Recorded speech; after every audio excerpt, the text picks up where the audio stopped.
संघर्ष करणारी आशिया खंडातील पहिली क्रांतिकारी संघटना आणि त्या संघटनेच्या वतीनं क्रांतीवीर बाबूराव शेळमाके, आदिवासी बोंड समाज संघटना, श्यामादादा कोलम ब्रिगेड यांच्या संयुक्त विद्यमानाने आदिवासींच्या ताब्यात असलेल्या ज्या जमिनी आहेत त्या जमिनीबाबत सरकारने धोरणात्मक पद्धतीचा शासन निर्णय निर्गमित करावा या मागणीसाठी आता आम्ही पत्रकार परिषद घेतलेली आहे।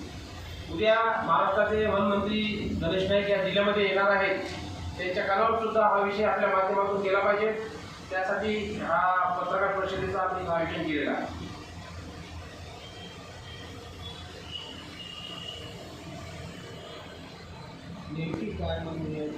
मागणी अशी आहे की अनुसूचित जमाती आणि इतर पारंपरिक वननिवासी वन हक्क मान्य करणे अधिनियम 2006 सुधारित नियम 2008 त्याच्यापेक्षा सुधारित नियम 2012 अन्वये जो काही केंद्र शासन पुरस्कृत कायदा आदिवासींच्या ताब्यात असलेल्या जमिनीबाबत निर्गमित झालेला आहे, परंतु त्यामध्ये ज्या काही अटी आणि शर्ती आहेत, किमान 13 डिसेंबर 2005 पूर्वीचा पुरावा पात्रता तपासणीमध्ये पात्र असण्यासाठी पाहिजे आणि किमान 3 पिढीचा पुरावा लागतो।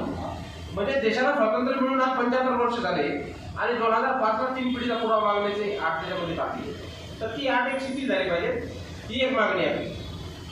आणि गडचिरोली जिल्ह्यामध्ये प्रामुख्याने आदिवासी, माडिया, बोंड, गवारी जे समाज आहे त्या लोकांकडे पुरावे उपलब्ध आहे।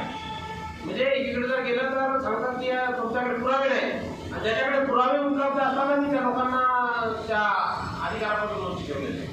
आता आमच्यासोबत या 2 मुली आलेल्या आहेत, याचे वडील 2021 ला त्यांचं निधन झालं आणि कायदा 2005 ला अस्तित्वात आला।